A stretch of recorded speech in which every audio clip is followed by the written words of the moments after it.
Let's get some insights in the news shaping the markets. For that, we welcome in Kevin Gordon, Senior Investment Strategist at Charles Schwab. So glad you are here. We got in the highly anticipated CPI PPI Retail Sales. It seems that the Fed really now has all it needs to take a pause. Yes or no?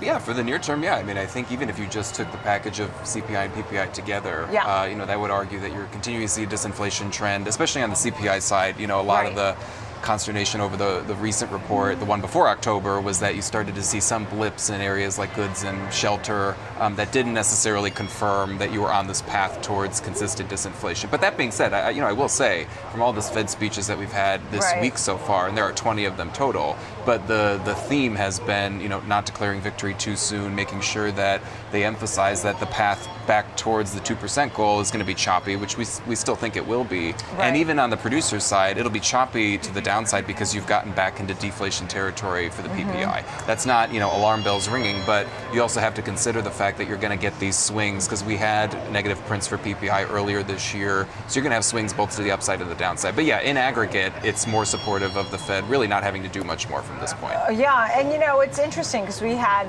the market take off on the news, and you still have, to your point, 20 Fed speakers. I think that, I say that sort of tongue-in-cheek. They must all get the same memo to, don't give up too quickly on fighting inflation, because that's the biggest fear, is that they won't be able to tame inflation. They will stop hiking, and then, it rears its head. That being said, I think we need to spin it forward based on an assumption. I don't know if you're able to do that, but based on the assumption that things continue to go in the right direction. I know shelter and auto prices are still a little frothy, but in the last reports, but based on the assumption things are going in the right direction, the Fed no longer hikes rates. How do you feel about the market? I mean, what is the takeaway for investors, how they can go about a strategy for this year and next? Well, the key from here, we've always emphasized, you never want to be using Fed policy or just the monetary policy cycle in general as a guide for the market. Because if you go back in the history of all the Fed tightening cycles that we've had, at the point that they've made the last hike and they've definitively paused, which maybe that was the point in July, the range of outcomes for the market is huge. You're either, 12 months later from that point, you're either up 30% or you're down 30% for the S&P in terms of the max upside, the max downside. So that being said, you want to look more at fundamentals, breadth statistics, what's going on under the surface of the market. We recognize that we're in a really unique cycle this time, but at the same time, the sort of shot clock for all of the data and getting the hits from monetary policy hasn't really run out. Meaning, when you look at labor data, now that they're starting to have a little bit more of cracks below the surface as you turn into 2024, now that is starting to become a lot more apparent. So if you do start to go into a more of a weaker environment for labor for 24, probably takes a bigger hit and bigger chunk out of economic growth.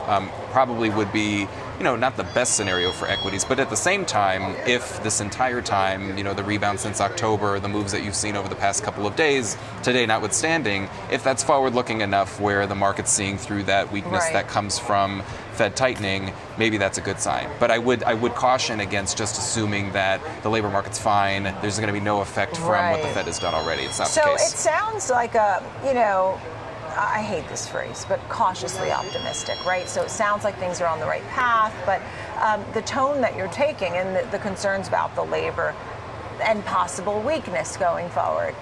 We've already seen it for holiday hiring. We're seeing fewer people being hired this year. You also had, I'm going to turn the attention over to a little broader picture, and that is that you had the president's meeting, President Biden with President Xi Jinping. It certainly seems that they're trying to give a softer message, right? What does that mean for an investor? Because people have loved to look at some of these names this week. Very busy with JD and Baidu and Baba and Tencent, and Pinduoduo was doing well. Well, tension with China has been there for several years. I mean, you can go back to the trade war 2018 into 2019. That was probably the most tense point, and that was pre-COVID. You had a lot more focus on that. The moves that you were seeing on days when we had trade-related news were much bigger than news when you didn't have trade-related news. So I don't think we're back in that environment. If anything, it's probably more important to look at the stark differences between both economies. China struggling much more under the weight of the property sector, even compared to the U.S.'s property sector, two totally different scenarios. Oh, for sure. And I think you have to be mindful of that. But from an investor's point of view, there's a lot that's sort of been left for dead.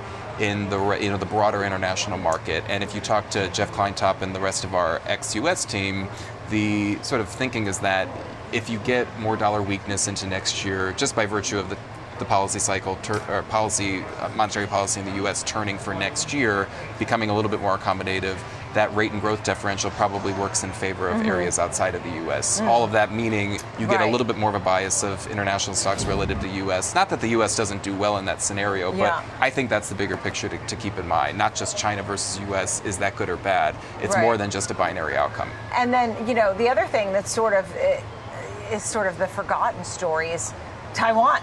That was a big element of some of the tension, right? As Russia went into Ukraine, and the question was whether or not China was going into Taiwan. And I'm not really hearing that lately, so I guess we will put that to bed for the moment. Right. Any final thoughts? I know the next Fed meeting is on the 12th, 13th. They're going to still run off the balance sheet and things like that. I mean, the indication, is still that they want to continue QT. And actually, what's going to be really interesting, in my view, and our chief fixed income strategist, Kathy Jones, has been, out front with this, is what does the scenario look like into 24, where if they do start to cut rates just a little bit, if that ends up being the case, but you're still running quantitative tightening in the background, those are kind of at odds with each other from a policy perspective. So I think more clarity from Fed officials is going to be really key in that. And they don't necessarily know. I mean, this is kind of the first time you're running that experiment. Too. We've seen some of that. Well, not as much with QT. I mean, that's sort of the reverse effect. But you do ease policy if you start to take your foot off the brake in terms of easing rates. If you start to cut rates, but also keeping in mind the fact that even if they held rates at this level right now, if they didn't do any more hikes and they just kept nominal rates where they're at, as long as you continue to see disinflation, that puts upward pressure on real rates. So that is the dynamic I think you have to keep in mind for 24. Just because if you do get some more continued disinflation, but they don't do much, that might be more perceived as, not being aggressive. But I think it would still be aggressive because incrementally you're seeing real rates move higher. Kevin Gordon, excellent always to have you here of Thanks, Charles Nicole. Schwab. Thank you, Kevin Gordon.